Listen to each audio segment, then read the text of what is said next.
আমরা আজকে ইসলামপুর পার্কে ঘুরতে গিয়েছিলাম, সবাই মিলে রবিবারটা ওখানে কাটালাম। খুব সুন্দর ইসলামপুর পার্কটা। আমার ছেলে ওখানে দুষ্টুমি করছে।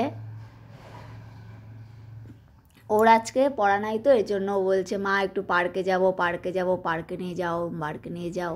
তার জন্য নিয়ে আসলাম। আমাদের বাড়ির থেকে পার্ক খুব কাছেই।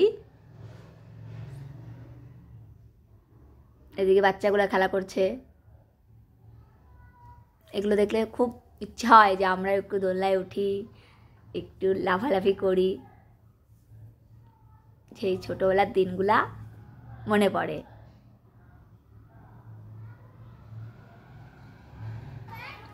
ওদিকে আমার ছেলে স্লিপ খাবে উঠছে, আর এখন নামতে আর সাহস হচ্ছে না, ভয় পাচ্ছে। ওর বাবা এদিকে বলছে নাম, আমি আছি, তাও ভয় পাচ্ছে, নামবেই না। ও নামতেই যাচ্ছে না। ওর বাবা বলছে আমি আছি, তুই আয় আয়। ওর না, আমি পড়ে যাবো, ব্যথা হবো।